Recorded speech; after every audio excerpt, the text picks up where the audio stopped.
ایک عظیم لیڈر کی داستان۔ ہم نے 4 شادیوں پر زور دیے رکھا، لیکن یہ کبھی نہ بتایا کہ رسول پاک نے اپنی جوانی کے 25 سال ایک ہی عورت کے ساتھ گزارے اور حضرت سودا سے دوسری شادی حضرت خدیجہ کی وفات کے بعد کی۔ ہم نے یہود و نصارہ کی دشمنی کا راگ الاپے رکھا، لیکن یہ کبھی نہ بتایا کہ میثاق مدینہ کے وقت یہودیوں کے 10 قبائل تھے اور وہ سب آپ صلی اللہ علیہ وآلہ وسلم کے اتحادی تھے۔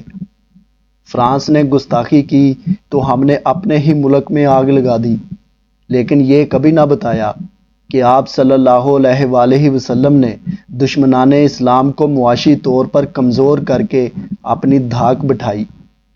مشرکین مکہ تاجر تھے اور تجارت کی غرض سے شام جایا کرتے تھے۔ آپ صلی اللہ علیہ وآلہ وسلم نے پہلے شمال کے راستے پر واقع قبائل سے دوستیاں کی اور مشرکین مکہ کی تجارت کا راستہ بند کروایا۔ جب وہ جنوب کے راستے یمن جانے لگے تو آپ نے وہاں کے باشندوں سے معاہدے کر کے اہل قریش کا راستہ روک دیا۔ آپ صلی اللہ علیہ وآلہ وسلم نے اپنے ہی ملک کو آگ نہیں لگائی تھی، بلکہ دشمن کو معاشی طور پر کمزور کر کے اس کی کمر توڑ دی۔ نوبت فاقوں تک پہنچی تو ابو سفیان آپ صلی اللہ علیہ وآلہ وسلم کے پاس حاضر ہوا، کہا کہ ان کے بچے بھوک سے مر رہے ہیں۔ آپ صلی اللہ علیہ وآلہ وسلم نے اسے 500 اشرفیوں کے ساتھ بہترین کھجوریں دیتے ہوئے تجارت کرنے کی اجازت دے دی۔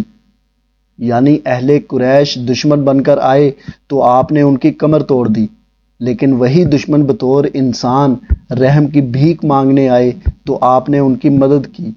مجھ میں اتنی تاب نہ تھی کہ میں آپ صلی اللہ علیہ وآلہ وسلم کو بطور نبی سمجھ سکتا، لہٰذا میں نے آپ کو بطور انسان سمجھنے کی کوشش کی۔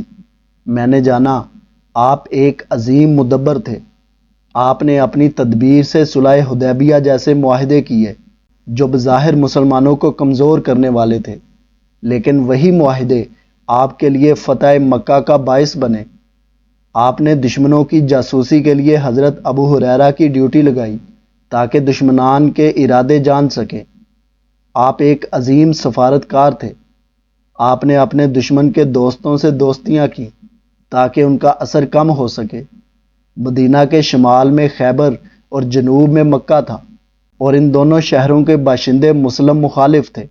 آپ نے کمال ذہانت سے صلح حدیبیہ میں اہل مکہ سے وعدہ لیا کہ وہ مسلمانوں کی کسی جنگ میں دشمن کا ساتھ نہ دیں گے، اور اس کا نتیجہ یہ نکلا کہ آپ نے خیبر اور اہل مکہ کے مشرکین کو جدا کر کے شکست دی۔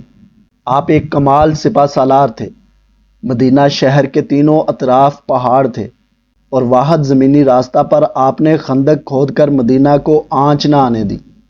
آپ نے یہودیوں کے 10 قبائل سے معاہدے کیے کہ وہ اپنے مختلف مذہب کے باوجود مسلمانوں کی جنگی مدد کریں گے اور جنگی اخراجات مل کر برداشت کریں گے۔ آپ ایک بہترین منتظم تھے۔ آپ نے اپنی بہترین نظامت سے ایک اسلامی ریاست کو بام عروج پر پہنچایا۔ آپ نے پولیس اور انصاف کا نظام متعارف کروایا اور مجرم کو گردن سے پکڑنے کی ذمہ داری حضرت علی کے سپرد کی۔ آپ نے مختلف ریاستوں کے گورنر نامزد کیے اور ان سے خط و کتابت سے امور مملکت جانتے رہے۔ آپ ایک بہترین معلم تھے۔ آپ نے کچھ نہ ہونے کے باوجود صفا کا قیام عمل میں لایا اور لوگوں کی تعلیم و تربیت کا نظام وضع کیا۔ میں کیا، دنیا کا کوئی بھی فلسفی، کوئی بھی دانشور یا کوئی بھی محقق دنیا کی عظیم ترین شخصیات کو جاننے کی کوشش کرتا ہے تو وہ آپ صلی اللہ علیہ وآلہ وسلم کو سب سے افضل پاتا ہے، لیکن ہم نے اپنے نبی کے مقام و مرتبہ کے ساتھ ناانصافی کی۔